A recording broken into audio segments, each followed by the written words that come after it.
From your perspective, how much of a concern is that? Not much, because I think Jurgen Klopp's got a fantastic squad anyway, and he's added Konate, who's brilliant. And he'll have Van Dijk back, Joe Gomez back, Matip's still there, obviously. He's got the two youngsters, maybe one. Nat Phillips might be moving to Brighton in the next couple of days, but I'm not too concerned. I think that's a strong side. I think I've been reading reports that Harvey Elliott's been doing really well in a deeper role in pre-season. Don, is it not a little bit of a... I'm thinking to the great Liverpool sides, Manchester United sides, that would always bring in like a big fresh face when they could, despite the fact they were so successful. With this Liverpool team, is it not looking a little tired? I don't think so, Dan. I know what you're saying, but I think when you look at that team there, that is an unbelievable team. That is one of the top three teams in the Premier League. That can win the Premier League, that team. Easily. You know, Jota's only been in the club 6 months. He's had a massive impact. And we're talking about the bench that might need strengthening. But if you're Jurgen Klopp and you look at that 11 there, where do you go with world football unless you're playing fantasy football and spending hundreds and hundreds of £1 million? But how do you replace any of them players? How do you buy better than the players that we've just seen there in that 11? I don't think there's many out there that improves that. There's one or two, as I said, if you're playing fantasy football, but these guys have been together a long time and they know their game. We don't know if that's the 11 or not. I come at this Liverpool squad from a different angle. I looked at that team, and the first thing I see, a lot of quality, but the first thing that sticks out at me was a problem that they had. No, they had many problems last year, and I gave them a pass. Yep.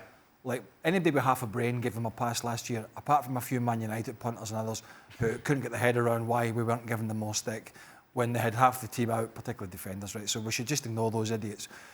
The one thing that sticks out to me in that team was a problem they had out with the centre-half position last year was when the front three were not scoring goals, they did not get anywhere near enough goals from the middle of the park, right? Mm-hmm. Now, you think about Ronaldo already going to PSG, and then you look at those three players, all with their own strengths, but none of those strengths is goal scoring, right? So the balance in the middle of the park for Liverpool is concerning if there's a drought within the front three again, and we saw that last year, which was slightly overshadowed by all the problems they had at the back, because that took the headlines.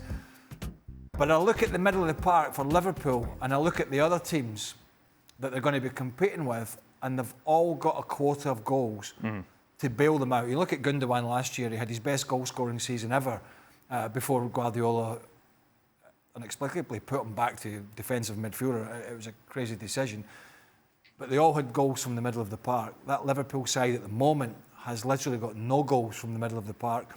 And I think for any side, any great side have always had them, Gerrard, Lampard, just to name a couple, they always had their quota of goals. This Liverpool side, in my opinion, looking at that side, that's the balance issue that Jurgen Klopp has. And you compare the depth that Chelsea and Liverpool, that Chelsea and Manchester City have compared to the bench there for Liverpool. Injury prone, obviously, some of these players that are starting. That would be a concern for me as well. Some of those players, listen, incredible talent. Jota, Oxlade-Chamberlain, Shaqiri, who's been hit or miss over the last 12 months. But more times than not, to Craig's point, they come in and they're slotted in the front three. So you still aren't getting much support from the midfield. And we've spoken about the injury issues, particularly Oxlade-Chamberlain and Shaqiri have had. And we see where Jota had an issue, but let's not box them into that same category just yet. That's the challenge.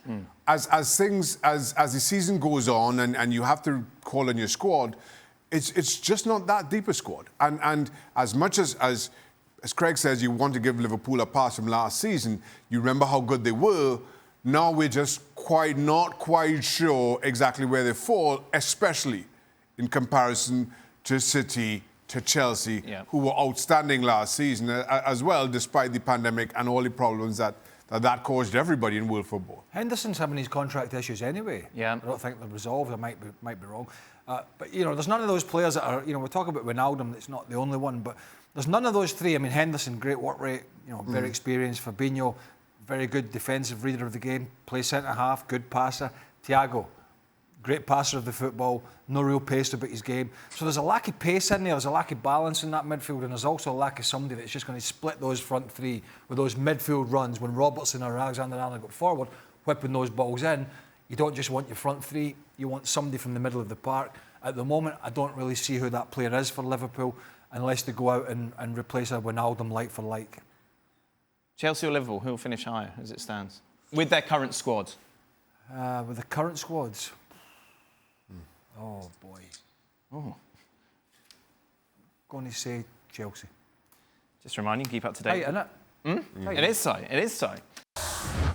Well, thank you very much for watching ESPN on YouTube. For more sports highlights and analysis, be sure to download the ESPN app. And for live streaming, premium content, and let's not forget as well, ESPN FC 7 days a week. Subscribe to ESPN Plus.